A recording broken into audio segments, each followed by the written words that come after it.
একটা কথা আছে না রে ভাই, তুমি জানো না রে প্রিয়, তুমি মোর জীবনের ভাবনা বা সাধনা। এক কথাই যে যেটা বুঝে। সকাল সকাল উঠা ভাই যা দেখলাম, নিজের মানাই নেওয়ার মতো না ভাই। শখ করে মানুষের চারা গাছ লাগায়, ঠিক আছে, এই জন্য লাগায় যে এটা ফল খাওয়ার আশা লাগায়, ঠিক আছে। যেই জায়গা থেকে এটা কিনে আনে, দরকার পড়লো সেই দামের থেকেও 10 টাকা বলন দিয়ে না, কিসের জন্য আনলে যে জিনিসটা ভালো হয়।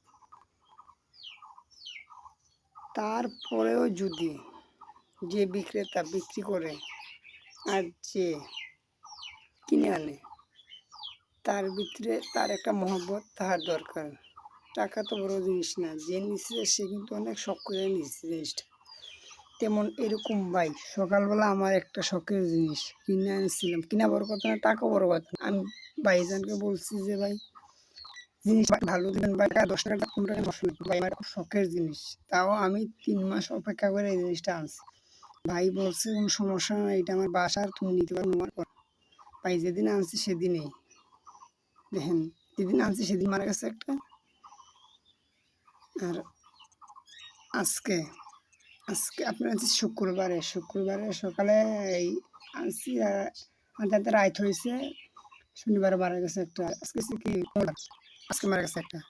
শনিবারে মারা গেছে, আমি দেখতে পারিনি, আমি ছিলাম কাজে, বুঝছেন।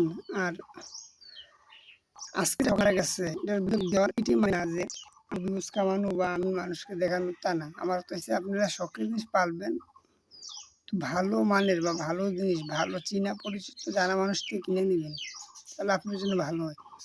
অচেনা কেউ থেকে কোনো শখের জিনিস নেওয়ার আশা করবেন না। যদিও করছেন ভাই, তাহলে মনে করছেন এইটা বিফলে চলে গেছে, এটা বাস্তব, বিফলে চলে যাবে। আমি যার থেকে নিচ্ছি আশা করি সে মানুষটা অনেক ভালো, বাট আমার সাথে এরকম কেন করলো সেটা তো আমি বুঝতে পারি না। আমি প্রথমে বলছিলাম যে ভাই কোন সমস্যা হইতে পারে, রোগ বেমার, না ভাই সমস্যা নাই, এটা তো ব্রিডিং করছিল, বাচ্চা দিছিল, বাচ্চা বিক্রি করে দিয়েছে, আবার ডিম পারবে, সেই সমস্যা। যাক, রিজিকও যেটা ছিল সেটাই আছে। সাবধান ভাই, পাখি কিনতে গেলে সাবধান, দেখে শুনে কিনবেন। আল্লাহ হাফেজ।